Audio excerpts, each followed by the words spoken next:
माझी नियोजित वेळ 5 वाजता होती. मी 5 वाजून 10 मिनिटांनी दादांच्याकडे होतो. माझी 6:45-7 वाजेपर्यंत भेट संपली. ती भेट 3 दिवस आधी ठरलेली होती, कारण राज्याचे उपमुख्यमंत्री अजित पवार यांच्या अचानक जाण्याच्या बातमीनं संपूर्ण राज्यभर हळहळ व्यक्त केली जाते. त्यांच्या अपघाताबाबत अनेक प्रश्न उपस्थित केले जात आहेत.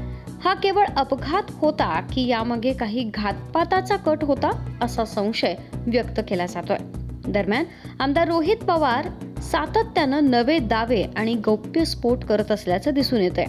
त्यांनी राष्ट्रवादी काँग्रेसमधील काही वरिष्ठ नेत्यांवर गंभीर आरोप केले आहेत. यामुळे राजकीय वातावरण आणखी तापलंय. या आरोपांना उत्तर देताना खासदार सुनील तटकरे यांनी रोहित पवार यांचे सर्व आरोप फेटाळून लावलेत. रोहित पवार यांचा जन्मही झाला नव्हता तेव्हापासून मी राजकारणात आहे, असं ठाम विधान त्यांनी केलंय. याच पार्श्वभूमीवर राष्ट्रवादी काँग्रेस शरद पवार गटाचे सोशल मीडिया सहराज्यप्रमुख मोहसिन शेख यांची एक पोस्ट सध्या प्रचंड चर्चेत आहे. त्यांनी थेट प्रश्न उपस्थित करत विचारले, हसन मुश्रीफ, सुनील तटकरे, प्रफुल्ल पटेल, धनंजय मुंडे आणि छगन भुजबळ यापैकी एकानं तरी दादांच्या अपघाताबद्दल शंका उपस्थित केली आहे का? तसंच विमानातील ब्लॅक बॉक्स जळाल्याच्या बातम्या समोर येत असताना या नेत्यांनी मौन का बरं बाळगलं, असा थेट सवाल त्यांनी केलाय. याचबरोबर सूरज चव्हाण यांच्यावरही त्यांनी टीका केली आहे.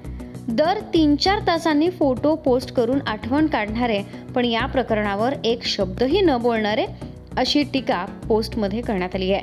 पोस्टच्या शेवटी त्यांनी इशाराही दिलाय.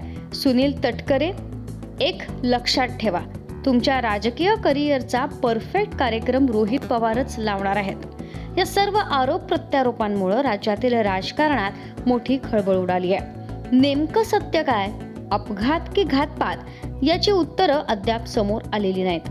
मात्र या प्रकरणामुळे राष्ट्रवादी काँग्रेसमध्ये अंतर्गत संघर्ष अधिकच तीव्र होत असल्याचं चित्र स्पष्टपणे दिसत आहे. Bureau report, Maharashtra news 24.